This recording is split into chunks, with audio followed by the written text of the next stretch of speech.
Então, quais são as 5 etapas aqui? Primeiro dia, a gente vai mapear, vai criar um mapa do problema que a gente quer resolver. Segundo dia, a gente vai fazer alguns desenhos, né, de como a gente poderia resolver esse nosso problema mapeado no primeiro dia. No terceiro dia, a gente vai tomar algumas decisões sobre o problema e, a partir do quinto dia, a gente começa a construir nosso protótipo, tá? E aí a gente vai ter um dia inteiro reservado para construir o nosso protótipo, tá? Para quê? Para que no último dia a gente teste, a gente faça a validação desse protótipo. São 5 principais etapas, são etapas relativamente simples, né, em relação à questão teórica, assim, a conceito, mas na prática é um pouquinho mais complicado de fazer, tá? Mas a gente vai entender também. Antes de falar um pouquinho dos principais papéis, tá, que podem participar da Design Sprint, existe esse conceito de Design Sprint 2.0, que foi uma versão um pouco mais enxuta, tá? Que na prática ela acaba durando ainda 4 dias. Ela não vai durar 5, ela dura 4 dias, tá? Mais do que isso, às vezes a gente ouve, né, umas pérolas assim: "Não, eu rodei uma Design Sprint em 2 dias. Ah, eu rodei uma Design Sprint em 3 dias". Parabéns, né? Então, a galera se conectou aí das 7 ficou até as 22, provavelmente, né? Porque, assim, galera, é um processo que nem a Rafa, por exemplo, comentou ali, né, que às vezes é oneroso, tá? Como qualquer dinâmica de imersão, assim, vai chegando ali do meio para o final, vai ficando, né, um pouco mais cansativo, porque as pessoas precisam estar ali mergulhadas, precisam estar pensando, né, enfim, e às vezes é difícil a gente se desconectar do externo, tá?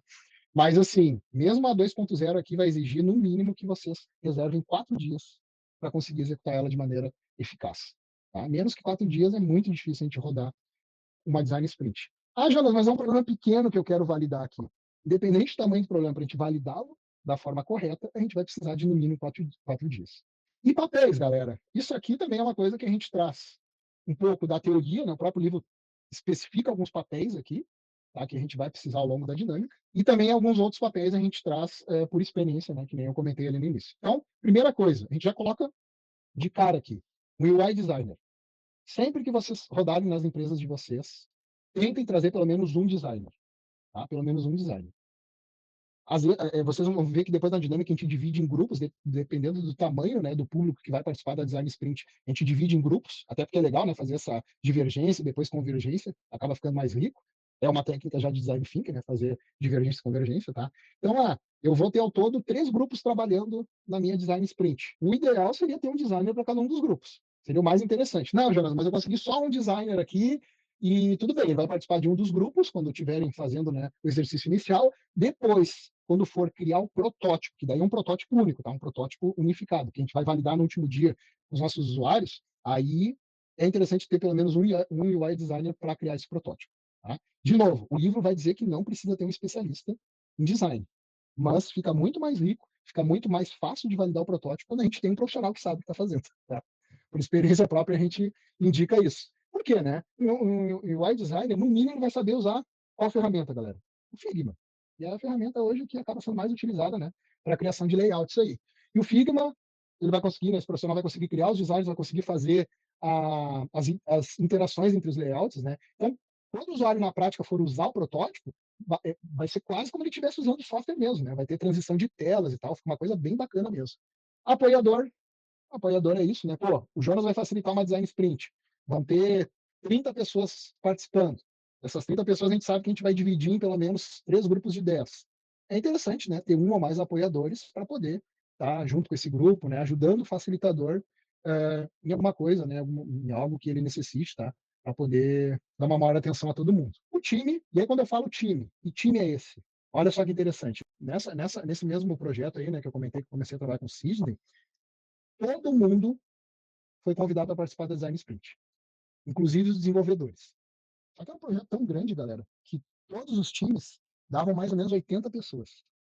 Aí é inviável a gente rodar uma design sprint com 80 pessoas. Então, o que a gente fez?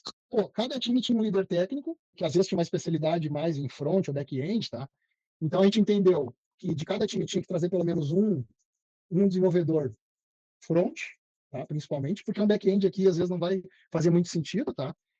Mas depois, quando a gente fizer uma discussão técnica para entender se isso vai ser um caminho de desenvolvimento ou não, então a gente trouxe pelo menos um desenvolvedor, um pouco mais sênior, né, de preferência front-end, dos times, os 3 POs, era um projeto muito grande, tinha 3 POs, tá? A gente trouxe os 3 POs, o gerente de produto que tinha lá, todos os Scrum Masters que iam estar facilitando, né, o dia a dia dos times, tá?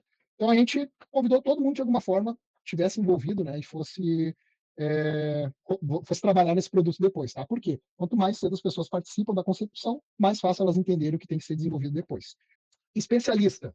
O que seria o especialista? Veja como tem detalhes, tá? E aqui, esses papéis, é muito importante que vocês entendam eles antes de organizar uma design sprint, já para que, antes mesmo de rodar design sprint, vocês sinalizem quais as pessoas que vocês vão precisar ao longo da dinâmica, tá? O especialista é um papel que às vezes a gente não consegue prever quem vai ser. São pessoas que entendem do processo, entendem do negócio. Esses são os especialistas quando eu falo especialista aqui em design sprint, tá? Então, por que eu digo que às vezes a gente não sabe quem vai ser o especialista? Porque o início da design sprint é que eu vou estar delimitando o problema que eu quero resolver, ali no primeiro dia, tá? Então, a partir do primeiro dia que vai começar a ficar mais claro qual o perfil de especialista que eu vou precisar estar entrevistando. O usuário, será que ele participa da dinâmica inteira? O usuário ele vai participar só do último dia, tá? A gente precisa ter alguns usuários, possíveis utilizadores do produto que a gente vai criar, né? Possíveis clientes, para validar essa minha ideia. E aí, às vezes, aí está uma outra grande dificuldade, né? Às vezes é um produto que eu não tenho nenhum cliente desse produto. Como é que eu vou saber? É esse macete aí que vocês vão ter que ir entendendo para poder definir os usuários que vão validar esse nosso protótipo no final. E aí, aqui sim, um papel que a própria dinâmica, né, traz esse papel, que é o papel do definidor, ou definidora, que a gente brinca que é quem tem o God Mode aqui, quem tem o voto de Minerva, que a gente chama, né? Por que precisa ter esse papel, galera? E aqui, geralmente, quem vai exercer esse papel é alguém que tenha muito, geralmente quem tem uma poder dentro da empresa, tá? Poder ou muita influência em cima do produto que a gente está pensando em criar. Já trabalhei, né, em design sprints que o definidor era o próprio gerente de produto, que era a pessoa já responsável, né, apesar de ter POs, né, de ter um monte de profissionais envolvidos, o gerente de produto era o principal responsável pelo produto, então ele teve esse papel de definidor. Já fiz design sprints também que o definidor era o próprio CEO, né, da empresa, tá? Outros cenários que às vezes era um gestor, enfim.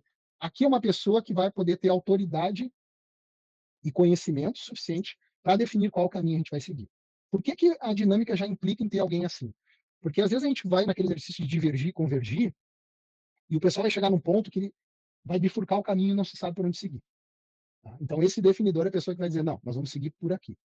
Tá? Vai existir a necessidade desse definidor em algum momento da dinâmica dizer qual o caminho que vai ser trilhado. Tá? É mais por isso que a gente tem esse papel aqui.